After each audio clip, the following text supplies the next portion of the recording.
Un saludo revolucionario para todo nuestro pueblo y lamentablemente tenemos que interrumpir las jornadas dominicales que con toda nuestra familia asume para descansar, para compartir, para informarles y darles y compartir con ustedes todo un grupo de elementos sobre sucesos que han estado aconteciendo en el día de hoy, como explicaba la periodista Arlene, tienen que ver con todo un nivel de provocaciones sistemático, escalado, que ha estado promoviendo la contrarrevolución en estos días. Bueno, ¿qué antecedentes nosotros tenemos de la situación que estamos viviendo? Bueno, hemos sido honestos, hemos sido diáfanos, hemos sido claros y en todo instante le hemos estado explicando a nuestro pueblo las complejidades de los momentos actuales. Yo recuerdo que hace más de un año y medio, cuando se iniciaba el segundo semestre del año 2019, tuvimos que explicar que íbamos a una coyuntura difícil, y usamos ese término coyuntura que, como siempre digo, después tanto se tomó como parte del humor popular, porque hemos permanecido en esa coyuntura durante mucho tiempo, es mucho más allá de la coyuntura, a partir de todas las señas que estaba dando el gobierno de los Estados Unidos, encabezado por la administración Trump con relación a Cuba. Recuérdense que ahí empezaron a recrudecer todo un grupo de medidas restrictivas de recrudecimiento del bloqueo, la persecución financiera, la persecución energética, con el objetivo de asfixiar la economía de nuestro país y que esa asfixia provocara ese anhelado deseo que tienen de que se provoque un estallido social en Cuba masivo,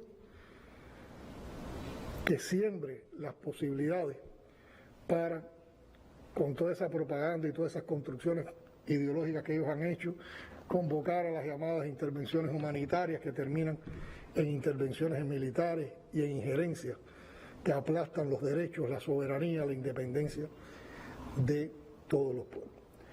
Esa sucesión de medidas continuó, después vinieron las famosas 243 medidas que todos conocemos, y por último, ya cuando en los últimos días de esa administración se decide incluir a Cuba en una lista de países patrocinadores del terrorismo, una lista totalmente espuria, una lista ilegítima y una lista unilateral que asume los Estados Unidos sobre la gracia de que ellos se creen que son la potencia que domina el mundo, que son los emperadores de este mundo. Lamentablemente, por la falta de dignidad que existe en un grupo de instituciones internacionales y también en una parte importante de algunos países, muchos se someten de golpe a todas estas medidas y a todas estas acciones. Hay que reconocer que otros no permiten que se les imponga, pero también se ven limitados por el alcance extraterritorial que tienen las mismas. Y eso acrecentó más todas estas limitaciones, todas estas restricciones, que sobre todo implicaron que al país no le entraran, se le cortaran de inmediato sus principales fuentes de ingreso de divisas. Estoy hablando del turismo, estoy hablando de los viajes de cubanos y americanos a nuestro país, de las remesas que tanto esperan familias cubanas de sus familiares de los Estados Unidos. Se hizo un plan tremendo de desacreditación de las brigadas médicas cubanas, y por esa colaboración médica también, además de la colaboración solidaria que presta Cuba, por esa colaboración médica también se ingresaba una parte importante de divisas. Y todo esto fue provocando una situación de desabastecimiento en el país.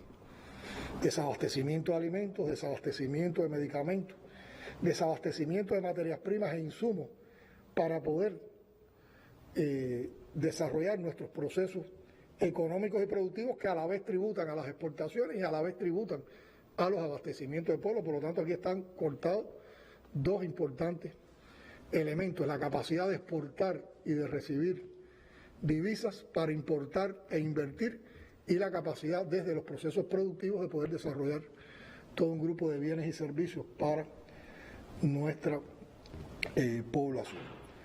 Limitaciones en el combustible, limitaciones en piezas de repuesto, y todo esto ha provocado un grupo de insatisfacciones, ha acrecentado problemas acumulados que no hemos podido resolver y que venían desde el periodo especial Y a todo esto se ha sumado una feroz campaña mediática de desacreditación como parte de la llamada guerra no convencional, que trata, por una parte, de fracturar la unidad entre partido, gobierno, Estado y pueblo, que trata de poner al gobierno como insuficiente, incapaz de proporcionar bienestar al pueblo cubano, y que pretende enarbolar que desde una posición del gobierno de los Estados Unidos, muy preocupado por ese pueblo al que tienen bloqueado injustamente, es por donde se puede aspirar a la esperanza, al desarrollo y al progreso de un país como el nuestro. Esas son consabidas recetas hipócritas, discursos de doble rasero, que los conocemos muy bien en toda la historia de los Estados Unidos hacia Cuba.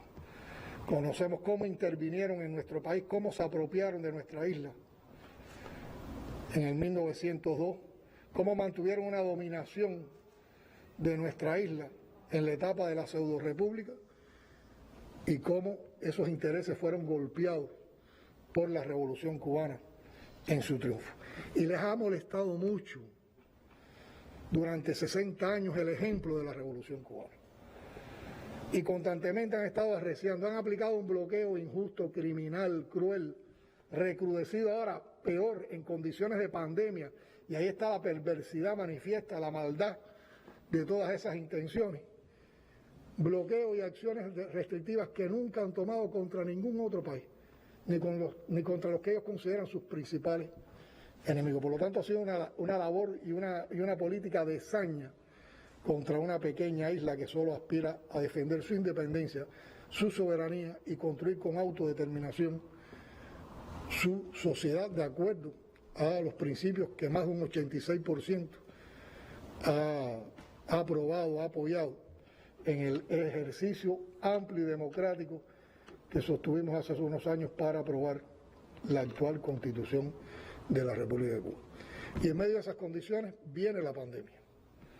Una pandemia que no ha afectado solo a Cuba, una pandemia que ha afectado a todo el mundo, ha afectado también a los Estados Unidos, ha afectado a los países ricos. Hay que decir que Estados Unidos y esos países ricos no tuvieron toda la capacidad para enfrentar los efectos de esta pandemia en sus inicios. Y en muchos de esos países de primer mundo, con muchas más riquezas, colapsaron los sistemas de salud, colapsaron las salas de terapia intensiva. Los pobres fueron desfavorecidos porque no existen políticas públicas orientadas al pueblo para su salvación. Y tienen indicadores con relación al enfrentamiento a la pandemia que tienen peores resultados que los de Cuba en muchos casos. Y a nosotros nos afectó esa pandemia, y en medio de todas estas restricciones, con las reservas que ha creado el país, con lo poco que teníamos en el país, con lo poco que hemos podido adquirir en este año y medio tan duro, es que hemos enfrentado todos estos retos y todos estos desafíos. Y lo hemos hecho con valentía, lo hemos hecho con coraje, lo hemos hecho sin claudicar y sobre todo lo hemos hecho compartiendo entre todos lo poco que tenemos. Y no solo lo hemos compartido con Cuba, lo hemos compartido también con el mundo, porque ahí está el ejemplo de las brigadas internacionalistas en RIRIF, el contingente de RIRIF, que han ido a un grupo de lugares donde también fueron afectados brutalmente por la pandemia. Y así fuimos avanzando, fuimos controlando brotes y rebrotes, con una capacidad tremenda de sacrificio de nuestro pueblo, de nuestros científicos, de nuestro personal de la salud, de casi todo el país involucrado en esto. Se han creado 5 candidatos vacunales, ya uno de ellos reconocida como vacuna y es la primera vacuna latinoamericana. Ya Cuba está vacunando a su población y esto es un proceso que toma tiempo, hay que producir las vacunas, pero nosotros tenemos en estos momentos una de las razones de vacunación más altas del mundo. Y en pocas semanas hemos llegado a porcientos por encima del 20 y tanto por ciento de vacunación de la población. Y ese proceso continúa. Ahora, en los últimos meses ha empezado a circular las cepas que son más agresivas, cepas que provocan más transmisión de la enfermedad. Y en medio de esa situación, entonces, empiezan a aparecer un grupo de complicaciones. En primer lugar, los casos ocurren con una velocidad y con una acumulación que supera las capacidades que hemos podido crear para atender en instituciones estatales a estos casos. Por otra parte, hemos tenido que acudir a abrir capacidades en otros centros. Al abrir más centros, a los cuales también tenemos que darle una prioridad energética y tener estos problemas energéticos acumulados que nos han provocado apagones, la cantidad de circuitos que tenemos que proteger para que se atiendan los pacientes de COVID son más, por lo tanto, la cantidad de circuitos que quedan con posibilidades de hacer apagones molestos, pero necesarios ahora porque tenemos que restablecer nuestras capacidades de generación eléctrica, al ser menos, entonces realmente tienen una carga, y eso se ha producido en estos días y ha provocado también irritación, incomprensión, preocupaciones y afectaciones a la población. Al tener más enfermos hay más consumo de medicamentos y también nuestras reservas de medicamentos se van agotando. Las posibilidades de adquirirlas son muy difíciles. Y en medio de todo esto seguimos con voluntades, seguimos pensando en todo, seguimos trabajando para todo.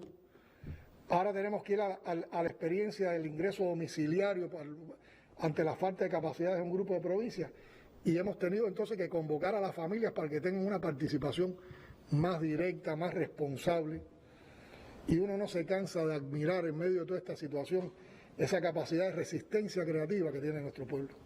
Y cómo con esa capacidad de resistencia creativa, con esos valores, si los acompañamos de responsabilidad, de unidad, de acción, nosotros en el menor tiempo posible, con vacunación y con comportamientos responsables, cumpliendo las medidas higiénico-sanitarias, el aislamiento social y el distanciamiento físico, saldremos más temprano que tarde de este pico pandémico, que no es solo un caso cubano. Cuba lo que logró fue postergarlo en el tiempo, con todo lo que hicimos. Y también en menor tiempo lo estaremos superando, y así es como hemos estado en estos días moviéndonos por las provincias para ratificar y para puntualizar todas las estrategias de enfrentamiento a la misma. Entonces, de manera muy cobarde, muy sutil, muy oportunista, muy perversa, a partir de situaciones más complicadas que hemos tenido en provincias como Matanzas, en provincias como Ciego de Ávila, estos que siempre han estado apoyando el bloqueo, los que se han servido como mercenarios y lacayos del imperio yanqui, empiezan ahora a aparecer con doctrinas de intervención humanitaria, de corredor humanitario, que todos sabemos a dónde conduce, para fortalecer el criterio de que el gobierno cubano no es capaz de salir de esta situación, como si ellos estuvieran tan interesados porque se resolvieran los problemas de salud de nuestro pueblo. Si quieren tener un gesto con Cuba, si quieren de verdad preocuparse por el pueblo, si quieren que se resuelvan los problemas de Cuba, abran el bloqueo y vamos a ver cómo tocamos. ¿Por qué no lo hacen? ¿Por qué no tienen valor para abrir el bloqueo? ¿Qué fundamento legal, qué fundamento moral sostiene que un gobierno extranjero le pueda aplicar esa política a un país pequeño, en medio además de situaciones tan adversas? Eso no es genocidio, eso no es un crimen de lesa humanidad, y los que se prestan a ello, ¿a qué se están prestando?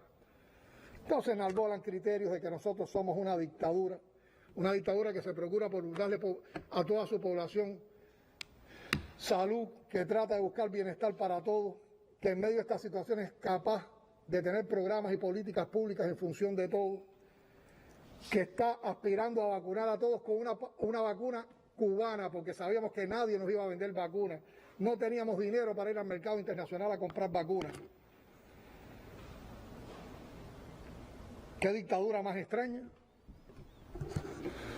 Ahora vociferan que somos asesinos. ¿Dónde están los asesinados en Cuba? ¿Dónde están los desaparecidos en Cuba? ¿Por qué los otros países que han sufrido estos eventos de picos pandémicos no fueron en la prensa atacados y a esos no se les puso como solución la intervención humanitaria? ni se les armaron estas campañas de descrédito que tratan de armar contra nosotros. Yo creo que la vida, la historia, los hechos demuestran que está detrás de todo esto, que es asfixiarnos y acabar con la revolución. Y para eso están tratando de desalentar a nuestro pueblo, de confundir a nuestro pueblo. Y cuando la gente está en situaciones severas como las que estamos viviendo, entonces ocurren hechos como los que vimos hoy en San Antonio de los Baños. En San Antonio de los Baños, un grupo de personas se agrupó en uno de los parques más céntricos de la ciudad para protestar, para reclamar. ¿Quiénes componían ese grupo? Lo componían personas de pueblo que tienen necesidades, que están viviendo parte de estas carencias, de estas dificultades. Lo hicieron también personas revolucionarias que pueden estar confundidas, que pueden no tener todos los argumentos, o que también están expresando estas insatisfacciones. Pero esos dos grupos de personas lo hacían de una manera distinta. Y buscaban un argumento, y buscaban una explicación, y pedían una explicación. Y lo primero que te decían: yo soy revolucionario, yo apoyo a la revolución. Pero esto estaba encabezado por un núcleo de manipuladores que sí se están prestando a los designios de esas campañas que salieron en las redes sociales, la famosa SOS Matanza o SOS Cuba, el llamado al cacerolazo que están haciendo hace varios días para que en varias ciudades de Cuba hubiera manifestaciones de este tipo y existieran disturbios sociales. Eso es muy criminal, es muy cruel en medio de este momento donde tenemos que lograr que la gente esté en las casas, que la gente esté recogida, que la gente esté protegiéndose. Y con la moral que da la revolución, los revolucionarios de San Antonio de los Baños, las autoridades de la provincia, un grupo de compañeros de la dirección del país, nos presentamos en San Antonio de los Baños.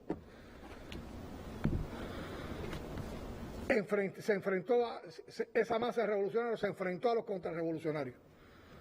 Y hablamos con los revolucionarios, incluso con algunos que pueden ser no revolucionarios, pero que estaban pidiendo argumentaciones. Y después marchamos por el pueblo y recorrimos el pueblo para demostrar que en Cuba las calles son de los revolucionarios. Mientras eso está ocurriendo, sabemos que hay otras ciudades del país o localidades, porque realmente son grupos de personas en determinadas calles, en determinadas plazas, donde se han concentrado movidas también por esos propósitos tan malsanos. Y estoy dando esta información para ratificar que en Cuba las calles son de los revolucionarios, que el gobierno cubano, el Estado cubano, encabezado por el partido, tiene toda la voluntad política para discutir, para argumentar, para reconocer los problemas que tenemos, pero para participar también con nuestro pueblo, al cual le damos espacio en la solución de esos problemas, pero reconociendo cuál es la verdadera causa o la causa fundamental de nuestros problemas, sin dejarnos confundir. Los que están alentando a que haya manifestaciones en Cuba no quieren para Cuba un bien de salud. Recuérdense que sus principios, su modelo es el modelo neoliberal, es la privatización de los servicios de salud, es la privatización de los servicios médicos, es la privatización de la educación, es que cada cual se salve como pueda, que puedan acudir a la salud los que tengan dinero.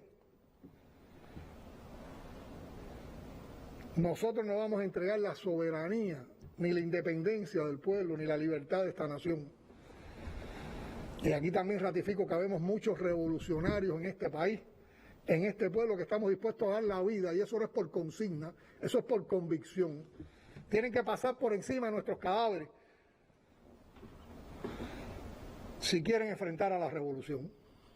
Y estamos dispuestos a todo, y estaremos en las calles combatiendo. Y sabemos que se están orquestando incidentes de este tipo, sabemos que en estos momentos hay masas revolucionarias en las calles de La Habana también enfrentando elementos contrarrevolucionarios. Separamos a los revolucionarios que puedan estar confundidos, separamos a los habitantes de Cuba que puedan tener determinadas preocupaciones, pero no vamos a admitir que ningún contrarrevolucionario, mercenario, vendido al gobierno de los Estados Unidos, vendido al imperio, recibiendo dinero de las agencias, dejándose llevar por todas estas estrategias de subversión ideológica, vayan a provocar desestabilización en nuestro pueblo. Y habrá una respuesta revolucionaria. Y por eso también aquí estamos convocando a todos los revolucionarios del país, a todos los comunistas, a que salgan a las calles en cualquiera de los lugares donde se vayan a producir estas provocaciones, hoy, desde ahora y en todos estos días, y enfrentarla con decisión, con firmeza, con valentía.